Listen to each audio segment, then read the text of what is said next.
जान है तो जान के लिए लड़ेंगे, इस भीड़ में पहचान के लिए लड़ेंगे।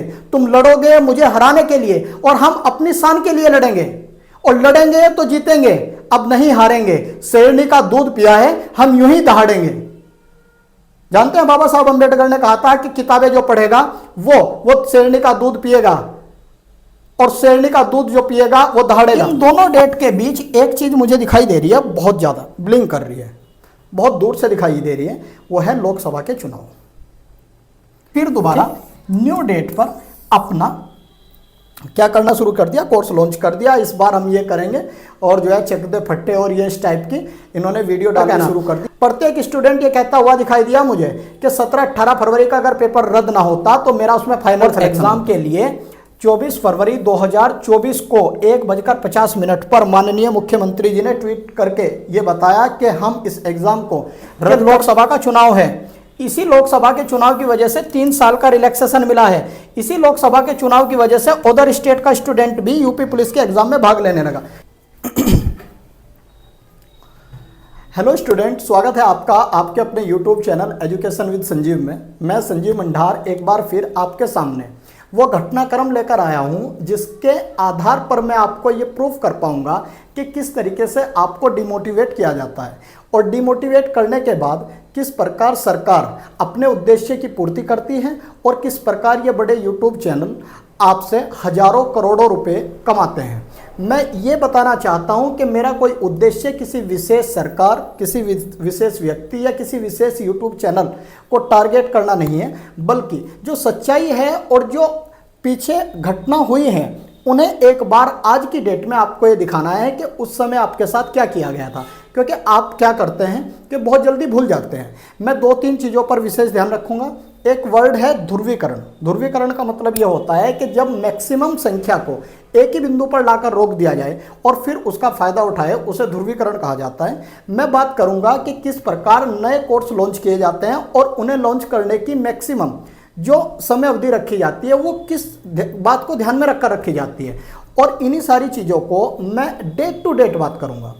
मुझे कोई ऐसा उद्देश्य मेरा नहीं है कि मैं किसी को टारगेट करूं या नीचा दिखाऊं या ये कहूं कि ये गलत है। सब बहुत अच्छा है, बहुत अच्छा कंटेंट लोग पढ़ा रहे हैं, लेकिन वे बात बतानी भी आपको ज़रूरी है जिनसे शायद आपको थोड़ा ध्यान रखना है और अपने उज्जवल भविष्य के लिए प्रयासरत रहना है। ये बात भी मैं बार बार कहता हूँ कि आप किताबों को अपना दोस्त बनाएं, किताबों के माध्यम से अपनी तैयारी करें। हाँ, ऑनलाइन अगर आप पढ़ना चाहते हैं तो 10, 20, 30% तक आप ऑनलाइन तैयारी करें।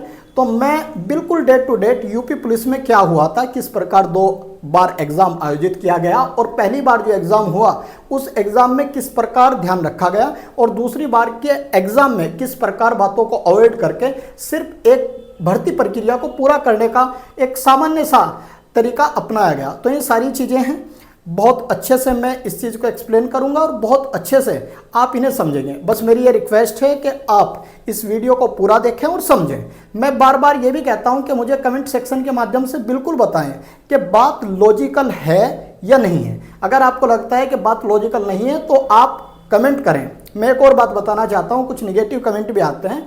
देखिए, कोई भी यूट्यूब चैनल होता है उसके पास अपने उस कमेंट को रिमूव करने का एक ऑप्शन होता है, लेकिन मैं चाहता हूं कि मैं वास्तविकता से परिचित रहूं। मैं ये निगेटिव कमेंट पर विशेष इसलिए ध्यान देता हूं ताकि मुझे ये पता चले कि आपके दिमाग में चल क्या रहा है। मुझे जो अच्छे कमेंट हैं वो तो बहुत अच्छे से समझ पा रहे हैं, लेकिन जो निगेटिव कमेंट कर रहे हैं मैं उन पर भी बात करना चाहता हूँ कि आपको भी थोड़ा सोचने की ज़रूरत है। और आप ये वीडियो पूरी देखिए, फिर आप मुझे बताइए और फिर कमेंट कीजिएगा। होता है ऐसा। तो चलिए शुरू करते हैं हम। देखिए किस प्रकार, देखिए मैं बहुत सामान्य सी बात ये कर रहा हूँ बेटे कि यूपी पुलिस की एक वैकेंसी आई और इसका कट ऑफ का जो स्कैम है यूट्यूब पर, ये क्या रहा। देखो, यूट्यूब स्कैम में लिख रहा हूँ। मैं बहुत अच्छे शब्दों में कह देना चाहता हूँ कि उत्तर प्रदेश सरकार में श्री माननीय मुख्यमंत्री योगी आदित्यनाथ जी ने बहुत बेहतरीन तरीके से अगस्त में जो परीक्षा आयोजित की है, बहुत सुरक्षा मानकों को ध्यान में रखकर आयोजित कराई है और बहुत साफ सुथरे तरीके से वैकेंसी पूरी हुई है। लेकिन पहले वैकेंसी में क्या हुआ था उनकी बात कर लेते हैं। चलिए हम बात करते हैं। मैं प्रूफ करूंगा, मैंने बार बार कहा है, इस 15 या 20 मिनट की वीडियो में ये प्रूफ करके दिखाऊंगा। देखिए, आपको मैं याद दिलाना चाह रहा हूं कि जब यूपी पुलिस की वैकेंसी आई तो यूपी पुलिस की वैकेंसी लगभग 10 दिसंबर 2023 में ये अनाउंस कर दी गई कि यूपी पुलिस की वैकेंसी आने वाली है। और यूपी पुलिस की वैकेंसी के लिए जो फॉर्म फिल किए जाएंगे वो 27 दिसंबर, ध्यान दीजिएगा डेट पर, 2023 से लेकर और 16 जनवरी 2023 तक भरे जाएंगे। ये डेट जो है इसे विशेष ध्यान रखेंगे। 10 दिसंबर में ये अनाउंस किया गया था। अच्छा, जो यूट्यूब चैनल थे इन्होंने ये देखा कि 10 दिसंबर के आसपास 2023 में दिल्ली पुलिस की आंसर की आई थी, तो इन्होंने इस आंसर की से पहले अपनी वीडियोस बनाई थी कट ऑफ की और ये कहा था कि इसकी मेरिट 78 जाने वाली है या उससे ज़्यादा। तो क्या हुआ कि ये जो टाइम है 10 दिसंबर से लेकर और लगभग 27 दिसंबर तक, इस समय मैक्सिमम कोर्स को सेल किया जा चुका था। यह कहा गया था कि दिल्ली पुलिस में आपका सिलेक्शन होने की कोई संभावना नहीं है, आप पूरा का पूरा फोकस कीजिए किस पर, यूपी पुलिस पर। तो ये फॉर्म भरे गए, लेकिन फॉर्म से पहले थोड़ा सा क्या हुआ कि एक विवाद खड़ा हो गया। और विवाद ये था कि जो बच्चे ओवर एज हो चुके हैं क्या उन्हें मौका दिया जाए। और यही बात ध्यान में रखते हुए प्रोटेस्ट हुआ, यूट्यूब पर और ट्विटर पर अभियान चलाए गए और सरकार ने डिसीजन ले लिया, योगी गवर्नमेंट ने, कि हम 3 साल बढ़ा रहे हैं। ध्यान दीजिएगा, ये भी मैं बता दूं कि 27 दिसंबर का बुधवार था और 26 दिसंबर को मंगलवार को शाम के समय ये घोषणा कर दी गई और ये कह दिया गया कि जो एज है उसमें 3 साल की छूट मिल रही है। क्यों छूट मिल रही है हम बात करेंगे। ये भी ध्यान रखेंगे कि किसे टारगेट किया जा रहा है, 3 ही साल की छूट क्यों मिली है ना। इस बार मुझे यूट्यूब चैनल्स जो आपके साथ आपका ब्रेन वॉश करते हैं और गवर्नमेंट दोनों को ध्यान में रखते हुए मैं ये वीडियो लेकर आया हूँ। तो जब यूपी पुलिस की वैकेंसी आई, ये एक अवसर के रूप में आई यूट्यूब चैनल्स के लिए और गवर्नमेंट के लिए। गवर्नमेंट हमेशा मैक्सिमम तभी वैकेंसीज रिलीज करती है या घोषणा करती है जब इलेक्शन आसपास हो। 1-2 साल के अंदर जब इलेक्शन होने वाले हों तब मैक्सिमम संभावना रहती है, नहीं तो जितनी भी सरकारें होती हैं वो पुरानी भर्ती को ही अपने नए कार्यकाल में पूरा करती है। आप देखिएगा, मैं उस पर भी एक वीडियो लेकर आऊँगा।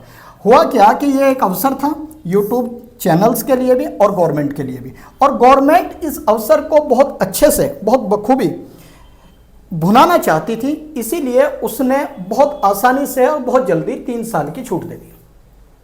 मैं उन बच्चों के विरोध में नहीं बोल रहा जिन्हें 3 साल की छूट मिलने के बाद जिन्होंने एग्जाम दिया, लेकिन मैं ये कह रहा हूँ कि किस तरीके से सोचा जाता है, किस तरीके से एक बंद कमरे में प्लानिंग की जाती है और फिर उसका आउटपुट ध्यान में रखकर वो घोषणा की जाती है, ये बताना मेरा उद्देश्य है। तो मैं आगे चलता हूँ। ये फॉर्म फिल करे गए, लेकिन 27 दिसंबर को फॉर्म फिल किए जाने थे। इससे एक दिन पहले 26 दिसंबर को दिन मंगलवार ये आदेश जारी किया गया कि यूपी पुलिस में एज रिलैक्सेशन 3 साल का कर दिया गया। ये मैं नहीं बताना चाह रहा कि जर्नल को अब कितने तक, SC ST OBC को अब कितने तक फॉर्म फिल करने की छूट दी गई, ये आप जानते हैं। अब हुआ क्या, वैकेंसी बहुत अच्छी थी, लगभग 60,244। इनके लिए ये एग्ज़ाम किया गया 17 फरवरी और 18 फरवरी में, डेट फिक्स थी। तो 17-18 फरवरी में एग्ज़ाम हुआ, लेकिन एग्ज़ाम जब हुआ तो एग्ज़ाम होने के साथ साथ ये अफवाह होगी कि ये एग्ज़ाम तो लीक हुआ है, इसमें धांधलेबाजी हुई है, इस एग्ज़ाम को दोबारा कराया जाए, क्योंकि बहुत फास्ट वैकेंसी पूरी करने का एक उद्देश्य गवर्नमेंट का था। लेकिन सरकार क्यों चाहती थी, अब अंदाज़ा लगाएं। अब ध्यान दीजिएगा मैं कहाँ लेकर आना चाह रहा हूँ। उत्तर प्रदेश भारत का वो राज्य है जिसमें लोकसभा की सबसे ज़्यादा सीटें हैं, जानते होंगे आप। और लोकसभा की सबसे ज़्यादा सीटें होने की वजह से इधर इलेक्शन थे और इलेक्शन 19 अप्रैल से लेकर 1 जून तक ये इलेक्शन लोकसभा के केंद्र में आयोजित होने थे। डेट फिक्स थी, इलेक्शन होने जा रहे हैं। इलेक्शन होने जा रहे हैं तो विरोध तो नहीं चलेगा भैया। अगर इलेक्शन होने जा रहे हैं तो जनता अगर नाराज है, लोग नाराज हैं, तो प्रभाव इलेक्शन पे पड़ेगा। बहुत जल्दी 2 छूट दे दी गई।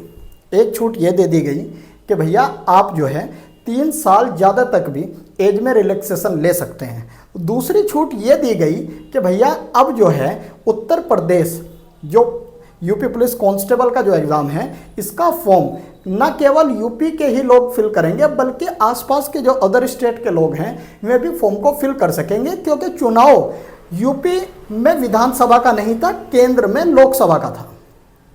ध्यान दीजिएगा, लॉजिक है बात में।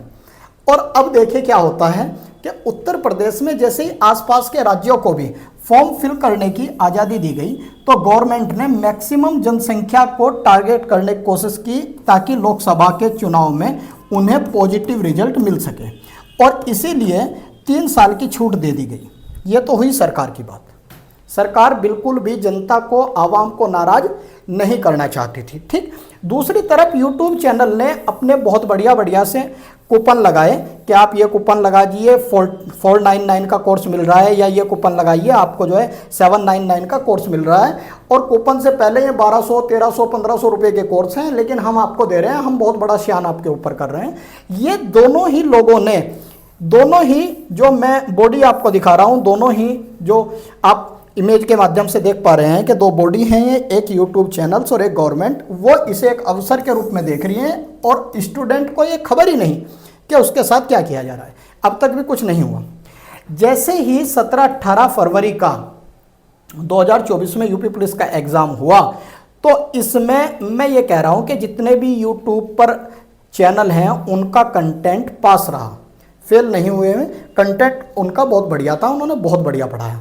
बताऊंगा मैं आप किस तरीके से कंटेंट अच्छा रहा। ये जब क्वेश्चन यहाँ पूछे गए कि अरब सागर की कौन सी नदी है जो सबसे लंबी है, या इस तरीके से क्वेश्चन पूछे गए कि बंगाल की खाड़ी में गिरने वाली प्रायद्वीप भारत की कौन सी सबसे लंबी नदी है, तो वो उस लेवल का जनरल स्टडी जीएस में पूछा गया था। मैं एक टीचर हूँ, पिछले 10 साल से ऑफलाइन पढ़ा रहा हूँ, मुझे पता है कि कितना ईजी जीएस था। इतना ईजी था जो घर भी था, जिसने कभी तैयारी नहीं की उसने भी उतने ही क्वेश्चन किए जितना कंटिन्यू कोई आदमी पढ़ रहा था, जितने उस स्टूडेंट ने किए थे। तो ये कंटेंट पास रहा या फेल, आप बताना। लेकिन ये जो एग्ज़ाम हो रहा है 17-18 फरवरी 2024 को हो रहा है, और मैं कह रहा हूँ कंटेंट पास रहा। लेकिन यूट्यूब चैनल्स ने ये जो कोर्स अपना बेचा था, और ये जो एक खबर फैलाई गई कि धांधलेबाजी हुई है, इसकी वजह से गवर्नमेंट बैकफुट पर चली गई। ध्यान देना। और गवर्नमेंट ये चाहती थी कि बहुत जल्दी इलेक्शन है, और ध्यान दीजिएगा, दिल्ली यानी कि केंद्र में पहुंचने का रास्ता यूपी से होकर जाता है। लोकसभा की 80 सीटें हैं, और यूपी पुलिस की वैकेंसी यूपी में आयोजित हो रही हैं, तो कहीं जनता बहुत ज़्यादा इफेक्ट चुनाव पर ना डाल दे, इसीलिए ध्यान दीजिएगा डेट 24 फरवरी को 1:50 पर PM दोपहर में 1:50 पर माननीय मुख्यमंत्री जी का एक ट्वीट आया, और उन्होंने कहा कि यह परीक्षा 6 महीने के अंदर आयोजित की जाएगी। ध्यान दीजिएगा, बैकफुट पर जाने का कारण है कि लोकसभा का चुनाव है। इसी लोकसभा के चुनाव की वजह से 3 साल का रिलैक्सेशन मिला है। इसी लोकसभा के चुनाव की वजह से अदर स्टेट का स्टूडेंट भी यूपी पुलिस के एग्जाम में भाग लेने लगा। मैं अदर स्टेट के स्टूडेंट को ये कहना चाहता हूँ कि मैं ये नहीं कह रहा कि मैं आप लोगों के विरोध में हूँ, क्योंकि बहुत बड़ी संख्या में, लगभग 6 लाख के आसपास, मैं बताऊंगा, अभी डाटा लेकर आया हूँ, अदर स्टेट के स्टूडेंट ने इसमें फॉर्म फिल किया। आपके साथ भी किस तरीके से खिलवाड़ किया जाता है ये देखिएगा। अब एक बार तो कोर्स बहुत अच्छे से सेल हो गया, और अगर ये हो जाए कि ये पेपर कैंसिल हो जाए और एक बार फिर कोर्स सेल करने का मौका मिल जाए, तो इससे अच्छा क्या है? इससे अच्छा तो कुछ नहीं, बहुत बढ़िया रहेगा। और अगर नहीं भी होता, फ्री की क्लासेस और यूट्यूब पर डाल दी जाती हैं, तो कहीं ना कहीं वाचिंग आवर्स बढ़ते हैं, कहीं ना कहीं चैनल की रीच बढ़ती है, और कहीं ना कहीं बेनिफिट होता है। और वो इतना बेनिफिट होता है, आपकी उम्मीदों से परे है, आप उसकी मल्टीप्लाई नहीं कर सकते। घटनाक्रम ध्यान रखिएगा कि यूपी में वैकेंसी आई 27 फरवरी से 16 जनवरी 2023 से 2024। ये मिस्टेक है, जरा से ध्यान दीजिएगा, ये 2024, क्योंकि 16 जनवरी 2024 इस बीच फॉर्म भरे जाने थे। 26 दिसंबर 2023 को मंगलवार के दिन आदेश जारी कर दिया गया, और 3 साल का रिलैक्सेशन दे दिया गया। उसके बाद वैकेंसी 60,244 थी, और फिर एग्ज़ाम हुआ, लेकिन एग्ज़ाम जो है कैंसिल करना पड़ गया। और एग्ज़ाम के लिए 24 फरवरी 2024 को 1:50 पर माननीय मुख्यमंत्री जी ने ट्वीट करके ये बताया कि हम इस एग्ज़ाम को रद्द करते हैं, और हम कड़ी से कड़ी कार्रवाई उन लोगों पे करेंगे जिन्होंने इस एग्ज़ाम में धांधलेबाजी की। और ये भी कहा कि 6 महीने के अंदर ये दोबारा एग्ज़ाम आयोजित किया जाएगा। यहाँ तक डन है। अब हुआ क्या कि ये लोकसभा के चुनाव हुए, जिसमें नारा लगाया गया था कि इस बार 400 पार, ये आयोजित हो चुके। अब सरकार का कोई विशेष ध्यान इस तरफ नहीं है कि किस तरीके से दोबारा जनता को रेगुलेट किया जाए या उसका ध्रुवीकरण किया जाए, क्योंकि इलेक्शन तो हो चुके हैं। इलेक्शन के बाद एग्जाम होना है, तो इलेक्शन से पहले तो पूरा फोकस था, मैक्सिमम क्राउड, मैक्सिमम भीड़, आवाम को इस सर्किल के अंदर लाना था कि आप एग्जाम दीजिए। और एग्जाम को इतना इजी इसलिए किया गया ताकि 48 लाख लोगों को ये लगे कि उनका हो रहा है, उनका सिलेक्शन निश्चित है। उन्हें महसूस ये होना चाहिए, उन्हें ये फील होना चाहिए कि नहीं इस बार मेरा हो रहा है। मैं आपको बता दूं, आप अपने दिल पर हाथ रखकर कहना, प्रत्येक स्टूडेंट ये कहता हुआ दिखाई दिया मुझे कि 17-18 फरवरी का अगर पेपर रद्द ना होता तो मेरा उसमें फाइनल सिलेक्शन होता। सब ने कहा, 100 बच्चे थे, 100 के 100 ने कहा कि अगर ये पेपर रद्द ना होता मेरा हो रहा था। ये कहाँ से फीलिंग आई? ये फीलिंग आपको आई नहीं, ये लाई गई थी।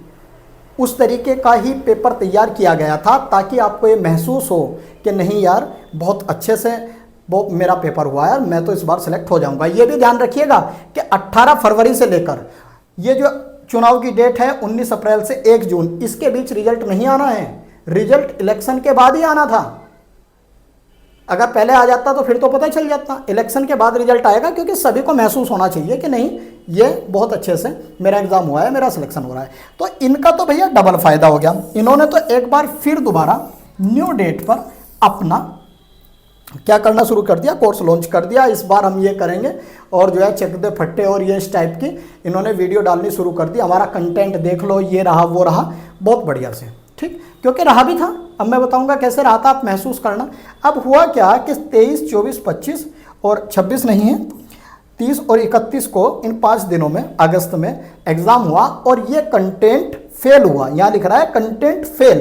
कंटेंट फेल के बीच ये डेट है अगस्त की, और ये जो कंटेंट फेल है और ये जो कंटेंट पास है और ये फरवरी की डेट है, इन दोनों डेट के बीच एक चीज मुझे दिखाई दे रही है, बहुत ज्यादा ब्लिंक कर रही है, बहुत दूर से दिखाई दे रही है, वो है लोकसभा के चुनाव। ठीक, लोकसभा के चुनाव से पहले एग्जाम में इस बात का विशेष ध्यान रखा गया कि प्रत्येक अभ्यर्थी को यह महसूस हो कि वो यूपी पुलिस का कांस्टेबल है। लेकिन इसके बाद जो पेपर तैयार किया गया उसमें जर्नल स्टडी को ऐसे चेंज कर दिया गया, जीके का पोर्शन इतना अटपटा दिया गया कि प्रत्येक स्टूडेंट को यह लगा कि मेरा तो हो ही नहीं रहा। बात समझ रहे हैं? अब हुआ क्या कि इस तरीके से गवर्नमेंट का इलेक्शन कंप्लीट हो चुका था। इन लोगों ने दो, एक इधर और एक इधर, अपने व्यूज बढ़ाए, अपना जो है कोर्स लॉन्च किया और करोड़ों का गेम अंदर कर लिया, है ना। तो मैं ये बताना चाह रहा हूं कि इसकी जरूरत थी क्या इन सारी चीज़ों की। देखिए क्या होता है कि जब इलेक्शन आसपास होता है ना, तब सरकार इन बातों का ध्यान रखती है कि आवाम जो है नाराज ना हो। वो कह रही है दौड़ दो 10, तो वो भी कहते हैं दौड़ दो 10। लेकिन अगर एक चुनाव हो जाता है और आवाम कहती है दौड़ दो 4, फिर सरकार कहती है दौड़ दो 10, और नहीं कहती तो कहलवा देती है। आपको पता है, ठीक, आपको बहुत अच्छे से पता होगा कि शासन के आदेश पर प्रशासन का क्या रिएक्ट रहता है ना। लाइनों को जरा ध्यान से देखना। अब मैं आपको उधर लेकर जाना चाह रहा हूं बेटे, जिधर आप ये महसूस कर पाएंगे कि किस तरीके से इलेक्शन ने चुनाव पर प्रभाव डालना था और किस तरीके से ये हुआ भी है।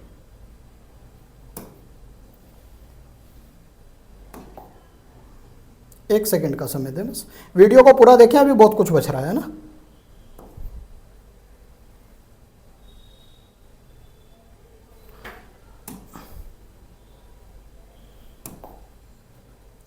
देखिएगा, ये जो आपके सामने है ये क्या है कि ये वो डाटा है कि कितने बच्चे, कितने स्टूडेंट्स अदर स्टेट के थे।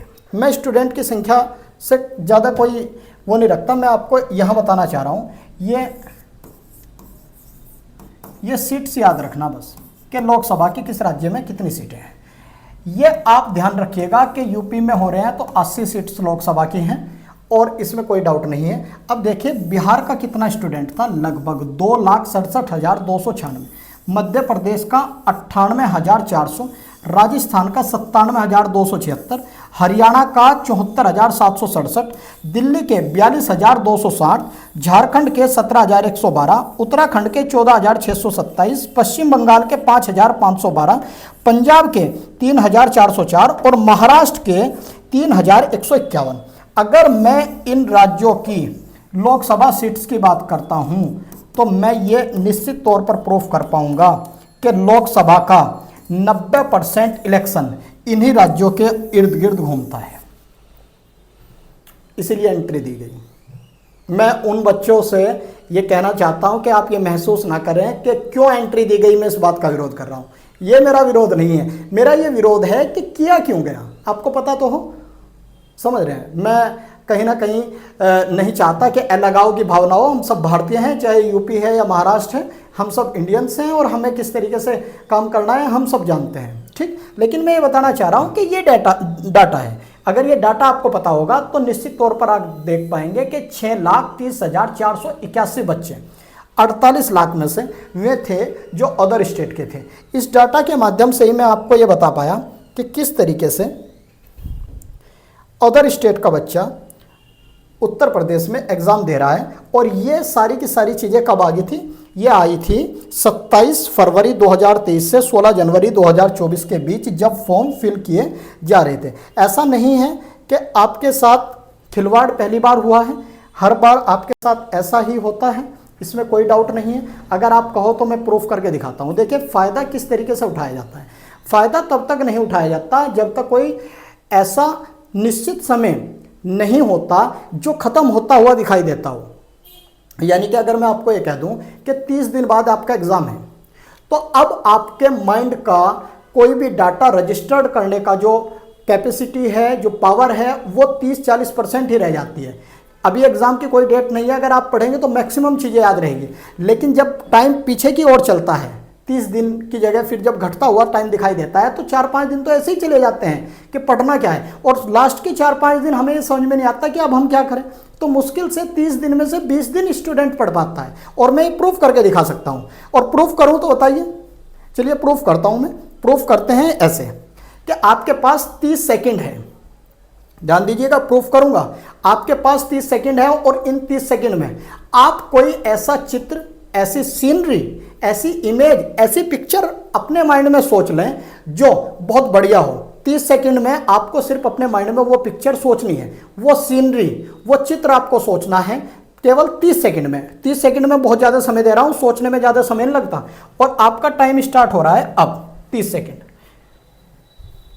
मैं प्रूफ करके दिखाऊंगा। 30 सेकंड में आप सोचिए, केवल सोच लीजिए किस टाइप की सीनरी है। समय घट रहा है, जल्दी सोचिए, कहीं टाइम अपना हो जाए। सोचिए, सीनरी में ये होना चाहिए, सीनरी में वो होना चाहिए, बहुत सारी चीज़ें हैं, सोचिए।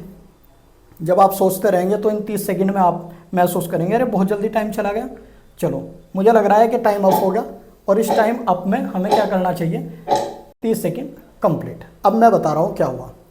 जितने भी स्टूडेंट ने अपने माइंड में कोई भी पिक्चर, सीनरी सोची है, उनके माइंड में पहाड़, नदी, झोपड़ी, सूर्य, ये 4 चीज़ें कॉमन है।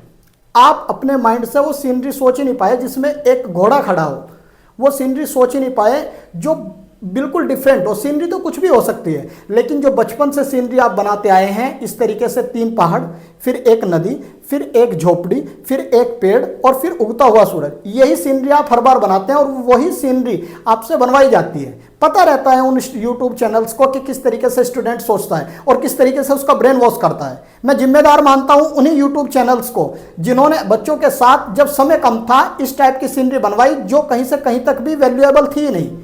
कैसे वैल्यूएबल हो जाएगी? और यही मेरा दुख है कि यही किया जाता है। इन्होंने अब दोबारा अपना काम स्टार्ट कर दिया, जो वैकेंसी अनाउंस की गई उसके लिए।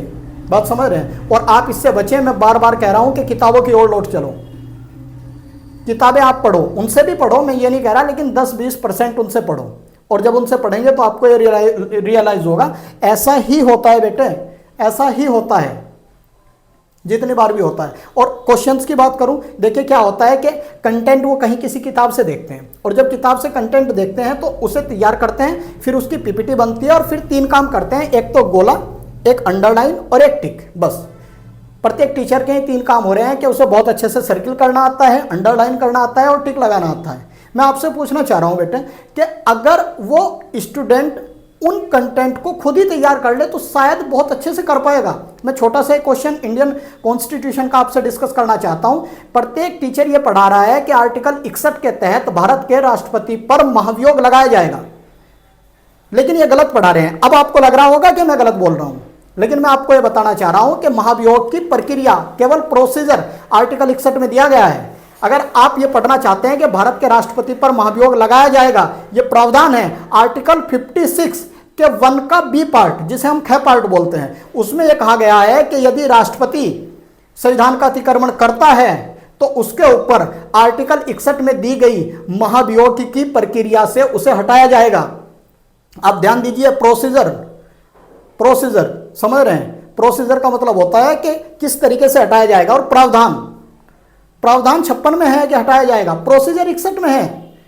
मैं कह रहा हूं कि मैं दिल्ली जाऊंगा, ये प्रावधान है, और दिल्ली कैसे जाऊंगा? बाय ट्रेन, बाय बस, बाय कार जाऊंगा, ये प्रोसीजर है, ये माध्यम है, और माध्यम दिया गया है आर्टिकल 61 में। प्रत्येक टीचर पढ़ा रहा है यूट्यूब पर कि आर्टिकल 61 में से राष्ट्रपति को हटाया जाएगा। नहीं हटाया जाता राष्ट्रपति को, उसमें केवल महाभियोग की प्रक्रिया दी गई। और ज्योग्राफी भी मैं आपको बता रहा हूं, जब भी आप ज्योग्राफी पढ़ें तो खुद से क्या करें, छोटी सी बात बता रहा हूं बेटे, ध्यान दीजिएगा। जब भी आप कभी भी आपको पढ़ने का मौका मिले जहां भी है, तो उसे इमेजिनेशन के माध्यम से आप क्रिएट कीजिएगा। जैसे आपको ये बता रहा हूं, ज्योग्राफी में मैं बात कर लेता हूं।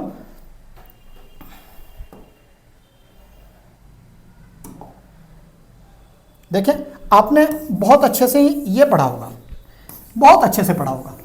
आप हर बार ये पढ़ते हैं कि यहां अरब सागर है, पढ़ते हैं ना, और ये नदी है, ये लूनी जो अंतरस्थलीय है, कहीं नहीं गिरती, ये साबरमती, ये माही, ये नर्मदा सबसे ज़्यादा सीधी बहने वाली, और ये ताप्ती। लेकिन इनके बीच 3 पर्वत श्रेणी है, ये विंध्याचल, ये सतपुड़ा और ये अजंता। ठीक, एक कोड है वंशता, और वंशता कोड में मैं ये बता दूं कि ये नर्मदा है,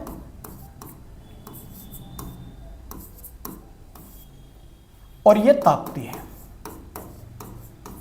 ठीक है बेटे, ये विंध्याचल है, ये बेटे सतपुड़ा है,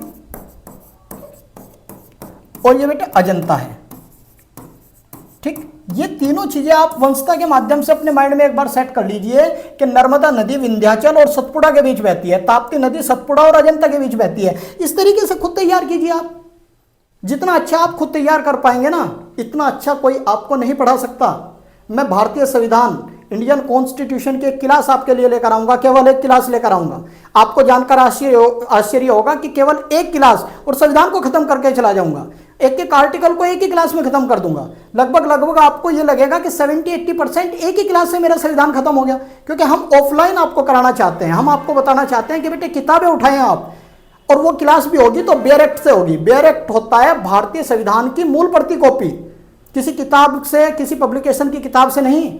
आप बेयर एक्ट लेंगे और बेयर एक्ट की उस भारतीय संविधान की मूल प्रति कॉपी से पढ़ेंगे तो गलतियां होने की संभावना 0 है।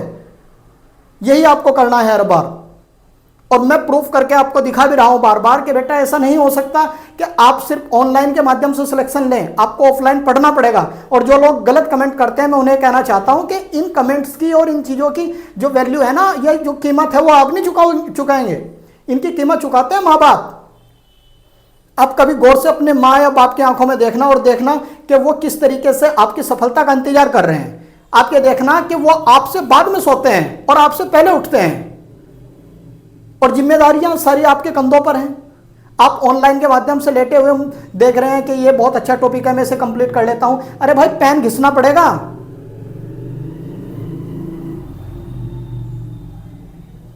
हो सकता है कि मैं आउटर होकर आपको बोल रहा हूं, लेकिन जो मेरे दिल की बात है, जो किया जाता है, मैं चाहता हूं उससे बचें। किताबें उठाएं, हर एक चीज को इमेजिनेशन के माध्यम से आप पढ़ने की कोशिश करें, उसी एग्जैक्ट लोकेशन पर आप जाएं, फिर मुझे बताना कि रिजल्ट नहीं आता क्या।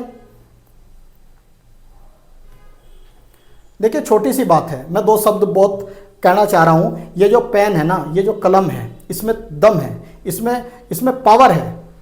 किसी बहुत अच्छे राइटर ने बहुत अच्छी लाइनें लिखी हैं कि नींद से नफरत करो, आराम से करो बैर, आशीर्वाद लो गुरुओं से, छुओ माँ के पैर, बढ़े चलो अर्जुन रण में, तुम्हें कोई रोक ना पाएगा, ध्यान निशाने पर रहे, कलम बाण हो जाएगा। कलम कारतूस है, कलम कलाम है, कलम बगावत है, कलम ही पहचान है, कलम ही कौशल है, कलम कुशल कमान है, कलम ही धर्म है मेरा और कलम ही मेरी जान है। और जान है तो जान के लिए लड़ेंगे, इस भीड़ में पहचान के लिए लड़ेंगे। तुम लड़ोगे मुझे हराने के लिए और हम अपनी शान के लिए लड़ेंगे, और लड़ेंगे तो जीतेंगे, अब नहीं हारेंगे। शेरनी का दूध पिया है, हम यूं ही दहाड़ेंगे। जानते हैं बाबा साहब अम्बेडकर ने कहा था कि किताबें जो पढ़ेगा वो शेरनी का दूध पिएगा, और शेरनी का दूध जो पिएगा वो दहाड़ेगा।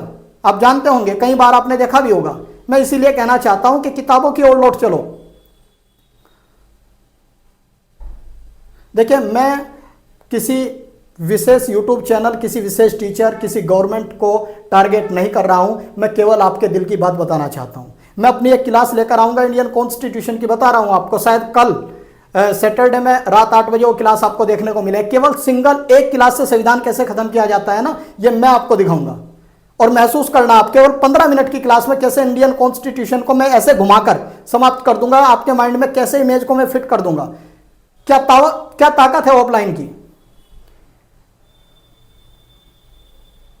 देखिए, मैं माफी चाहता हूं अगर मैंने कोई ऐसा शब्द आपको बोल दिया हो, लेकिन यह वास्तविकता है। अब आपको परिवर्तन करना पड़ेगा, अपनी जीवन शैली में परिवर्तन करना पड़ेगा, आपको अपनी अध्ययन सामग्री में परिवर्तन करना पड़ेगा, आपको लौटकर आना पड़ेगा किताबों की तरह। मैं बार बार कहता हूं कि दयानंद सरस्वती ने कहा था कि वेदों की ओर लौट चलो, और मैं संजीव मंडार कह रहा हूं कि किताबों की ओर लौट चलो। प्रधानमंत्री नरेंद्र मोदी जब 2014 में पहली बार भारत के राष्ट्र प्रधानमंत्री बने थे, तो उन्होंने कहा था कि किताबें स्टूडेंट की सबसे अच्छी दोस्त हैं। कहाँ गए हुए कोटेशन, कहाँ गए हुए शब्द, कहाँ गई हुई न्यूज़पेपर की कटिंग, कभी फोकस ही नहीं किया उन चीज़ों पर। मैं खुद ऑनलाइन पढ़ा रहा हूँ। ऑनलाइन टीचर हमेशा एक कंटेंट तैयार करके लाता है, उससे इधर उधर जाकर वो कभी बात ही नहीं करता। और आप देखते हैं कि ये सीरीज वो सीरीज, ये सीरीज वो सीरीज, कंटेंट सेम मिलेगा। तो मैं अपनी इस छोटी सी बात को, छोटी सी टॉपिक को या इस घटनाक्रम को यहीं समाप्त करना चाहता हूं। मैंने कुछ बोल दिया हो तो मैं माफ़ी चाहता हूं, लेकिन ये रियलिटी है, आपको वापसी करनी पड़ेगी। और आप किस तरीके से वापसी करें, किन किन किताबों से पढ़ें, ये मैं कल 8 बजे आकर आपको बताऊंगा। और एक सिंगल क्लास में कैसे इंडियन कॉन्स्टिट्यूशन को ख़त्म किया जा सकता है, ये भी मैं आपको बताऊँगा। और अगर ना ख़त्म कर पाया तो कमेंट सेक्शन के माध्यम से जो मर्जी चाहे मुझे कह देना आप। मैं अपनी बात को यहीं विराम देता हूं। Thank you so much.